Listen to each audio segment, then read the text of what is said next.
we're heading up the coast to Sacramento, where Nick Cahill gives us some insight into why California Governor Gavin Newsom, who faces a recall election next month, has yet to follow his predecessor's lead and issue water reduction mandates. And that's in the face of more severe drought impacts on the Golden State. Here's Nicholas Iovino with the story. We're going to talk about drought in California. But before we get into that, there's something you should know about where the state gets its water. I'm talking about the H2O that California uses to keep its rivers and wetlands healthy, to irrigate crops in the Central Valley, and to send flowing from taps in cities like Los Angeles and San Francisco. It might surprise you to learn that rainfall isn't that important to the state's water supply. What really matters is how much snow Mother Nature decides to dump in the Sierra Mountains each winter. Snow is kind of natural water reservoir for us. And if we get the same amount of normal rainfall, but all in form of rain, it rains quickly to the ocean, and we still end up with drought situation. So we always have to look at rain and snow separately. In fact, you can have normal precipitation, but if most of it is in form of rain, still you will end up with drought. That's Amir Agaukuchuk, a professor of civil and environmental engineering at UC Irvine, who's conducted extensive research on drought and water systems. Talk to a few water experts and they'll tell you, drought is nothing new for California. Periodic dry spells have been occurring in this part of the world for thousands of years. We've always had periodic droughts, and if you go back through history for as long as we've been able to detect droughts and precipitation, going back into the fossil record, you get these ups and downs in precipitation, and sometimes the downs can be very long. But the thing that seems to be changing is the frequency of droughts. We're getting them more frequently, and the severity seems like it's also increasing. That's Fraser Schilling, an environmental science professor at UC Davis. He says there's a reason droughts are occurring more often and with more intensity. The culprit is climate change. And climate change, the thing to remember is that it's not just warming. We are modifying how the climate works. And the natural movement of water, of trillions and trillions of gallons of water around the world, is something we could never reproduce. We can't do that ourselves. We rely on it happening. We rely on that water falling from the sky. And if it didn't, we'd go extinct. For the last 20 years, California has endured a nearly uninterrupted string of bone-dry years, most recently from 2011 to 2017. The state had a brief reprieve toward the end of the last decade, but drought returned last year, and it hasn't gone away since. I caught up with Courthouse News reporter Nick Cahill, who's been covering droughts in California for almost a decade. I asked him how this drought compares to those of the recent past. This time around, the impacts are coming on much faster. Officially, the state is only in its second year of drought, but reservoir levels are already approaching record low levels, and we still have months to go until the rainy season officially begins here. During the previous drought, former Governor Jerry Brown issued an edict requiring the state to reduce its water usage by 25%. This time around, the state has yet to impose any aggressive mandates like that. Unlike the previous drought, where then Governor Jerry Brown was pushed to issue the state's first ever mandatory water use restrictions, Governor Newsom so far has been taking sort of a more piecemeal approach. He has declared drought emergencies in dozens of individual counties, in fact, almost every county. But so far, he's sort of shied away from a statewide mandate like Governor Brown instituted. Instead, he's asked farmers, businesses, and cities to basically voluntarily cut their water usage by about 15%. But there is sort of a strong push on him to issue a broader mandate because we're seeing municipal wells go dry up and down the state. A drought like this can have devastating effects on every form of life, from crops grown in Central Valley fields to endangered species that rely on healthy water quality in California's rivers, lakes, and streams. We're seeing toxic algae blooms choking waterways up and down the state, particularly in the Sacramento-San Joaquin River Delta. Warm water temperatures are having a disastrous impact on salmon from Oregon to the Central Valley. In fact, things have gotten so bad, state and federal officials are openly admitting that we're going to see a salmon slaughter as the summer rolls on. California dedicates about half its annual water budget to environmental uses, such as protecting sensitive wetlands and ensuring adequate water levels in wild and scenic rivers. But during a drought, the state tends to hold back some of that water to meet other demands, and this can impair water quality, threatening the survival of endangered fish like coho salmon and steelhead trout. It's a problematic scenario that Professor Algaukuchuk says will probably happen more frequently in the coming years.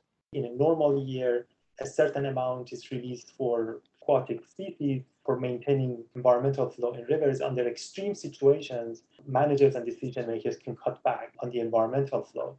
And this has happened before. It will happen more and more in the future. The environment isn't the only casualty of these increasingly frequent and intense dry spells.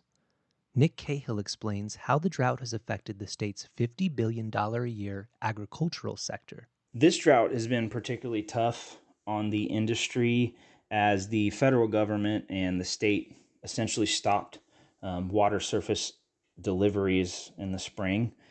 As a result, farmers are having to get creative and rely on alternative sources such as groundwater. But this really isn't an equal playing field because major farming operations have a decided advantage. They're able to dig deeper wells, get further down into that water table, and survive, while smaller outfits are largely often forced to fallow their land. They have no water supplies. Farms in other parts of the country get at least some of their water from natural rain. But in California, most growers rely exclusively on irrigation, and that makes them particularly vulnerable to drought, according to Professor Agaukuchuk. Our agriculture in California is mainly irrigated agriculture, and if there is no water for irrigation, you quickly see the impacts. Usually we see the impacts first on low-value crops like alfalfa and other types of low-value crops. But as drought intensifies, you even see impacts on even high-value crops like almond and others. Agriculture gulps up 80% of the water that goes to homes and businesses in California. Professor Schilling of UC Davis says that's an exceptionally large share for an industry that, while important, contributes less than 3% to the state's gross domestic product. A large area of California is devoted to agriculture. We think of it ourselves as an agricultural state to some degree, and we export a lot of food to the rest of the country. But economically, the agricultural contribution to the economy is not as big as most people think. Our economy is not dependent upon agriculture. It's dependent on high tech. On the other side, the primary economic use of water in California is from agriculture. So agriculture is small economically in California, but its impact on the economy of water is huge in California. It's very disproportionate. Some critics argue that California's ag industry is a water hog, and that farmers shouldn't be allowed to grow thirsty crops in areas of the state that lack natural water. But Professor Agaukuchuk says it's also important to remember that a lot of families depend on the ag industry for their livelihoods. Lots and lots of people work in the ag industry. So when people lose their jobs, the impacts propagate into society. Access to healthcare may change. So if, for example, children are affected because of lack of food and nutrition deficit, the impact could be really long lasting beyond the life of drought. In the previous drought, for example, we noticed that crime rates went up significantly in Central Valley because people lost their jobs, and as a result, crime rates increased. So easy to blame things on agriculture, but we have to understand that it has a significant human dimension. Nick Cahill says farmers have been complaining for decades about how California manages its water reservoirs. They've also been pushing for the state to build more dams and tunnels to increase water deliveries. Well, the farming industry and conservative politicians are sort of sticking to that familiar talking point of building new dams. There are several projects on the table, but most, if any, are decades away from fruition due to the usual culprits. You have financial concerns of building billion-dollar dams, as well as environmental concerns. Clearing those hurdles has proven to be essentially impossible for many of these projects in recent decades. I asked Nick if California is better prepared for droughts after dealing with a long period of drought from 2011 to 2017. I'd say the answer is yes and no. Critics would probably tell you the state has been slow to dish out billions of voter approved dollars that were supposed to go towards improving water infrastructure and, drought resiliency projects. However, on the local level, there's been some real clear progress. A lot of municipalities are breaking ground on their own projects. For example, a groundwater recharge project in the Central Valley, quite a few actually, a massive wastewater treatment plant, water recycling plant here in Sacramento, and more recently, a desalination plant is underway in the Bay Area city of Antioch. So I think you sort of have this scenario where locals are sort of taking matters into their own hands when it comes to their water supply, while the state as a whole is still trying to figure out the big picture. Another way California is working to reduce the severity of droughts is by fighting climate change. The state has made several commitments to reduce greenhouse gas emissions over the next 25 years. California, of course, is known for its ambitious climate change goals, and as you would expect, is pursuing, some high-profile endeavors like attaining 100% of its energy from renewable, clean sources, essentially an all-green grid by the year 2045. Recently, the governor's passed a sort of moratorium on phasing out hydraulic fracking bans and trying to, limit fossil fuel extractions in the state. And more recently, he also issued a mandate that all new cars sold in the state will have to be zero emissions by 2035. Doug Parker, director of the California Institute for Water Resources, told me there's no single answer that's going to solve California's water crisis. He says it's going to take a mix of different projects and strategies to cope with these more frequent and intense dry spells. There isn't going to be one solution to this. There's going to be many different ones that make sense in different places. And sometimes it's going to be desalination. Sometimes it's going to be water reuse, not sending wastewater out to the ocean, but reusing it. Sometimes it's just more conservation and efficiency. We certainly need all of these in order to operate best in California.